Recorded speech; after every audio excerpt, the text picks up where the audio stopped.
જય શ્રી રામ દોસ્તો।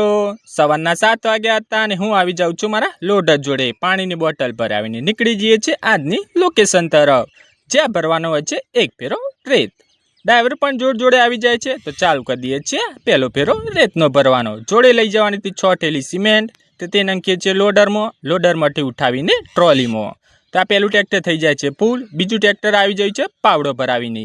તો આવી જઈએ છીએ આ ખેતરને લેવલ કરવા। જે આપણે પહેલેથી માટી ભરતા હતા તે માટી હવે પૂરી થવા આવી છે। અને પછી હું આવી જાઉં છું બાજુના સાઈડમાં, કેમ કે ત્યાં બનાવવાનો તો શેડો, બે ખેતર વચ્ચે હું શેડો બનાવી દઉં છું। તો આ ટ્રેક્ટર 2 કલાકથી લગભગ કન્ટિન્યુ ચાલુ જ હતું। તો આ ડ્રાઈવર આવી જાય છે હોશિયારીઓ મારવા, કેમ કે ટ્રેક્ટરના પાવડાથી માટી તૂટતી ન હતી। તો તેથી લોડરથી થોડી ખાડા કરીને કાઢીએ છીએ માટી, અને બીજું ટ્રેક્ટર લઈ જાય છે માટી ખેંચીને ખાડા પૂરવા। એટલામાં જ લગભગ 2 કલાક તો થઈ જ ગયા હતા।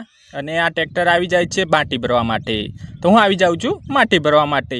હજુ ખૂણા ખચકામાં માટી હતી તે કાઢીને ભરીએ છીએ। જોડે લેતા આવે છે ચા, તો પહેલાં ચા પી લઈએ, પછી કામની શુભ શરૂઆત કરી દઈએ છીએ।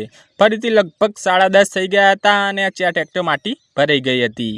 અને આ નીકળી જાય છે આ ચોથું ટ્રેક્ટર ભરીને। પેલું ટ્રેક્ટર તો બાજુમાં ચાલુ જ હતું કન્ટિન્યુઅસ, લગભગ 3 ડ્રાઈવર હતા તો વારા પરથી બધા બેસતા હતા।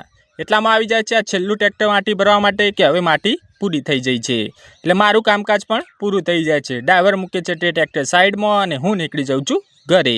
જય શ્રી રામ દોસ્તો।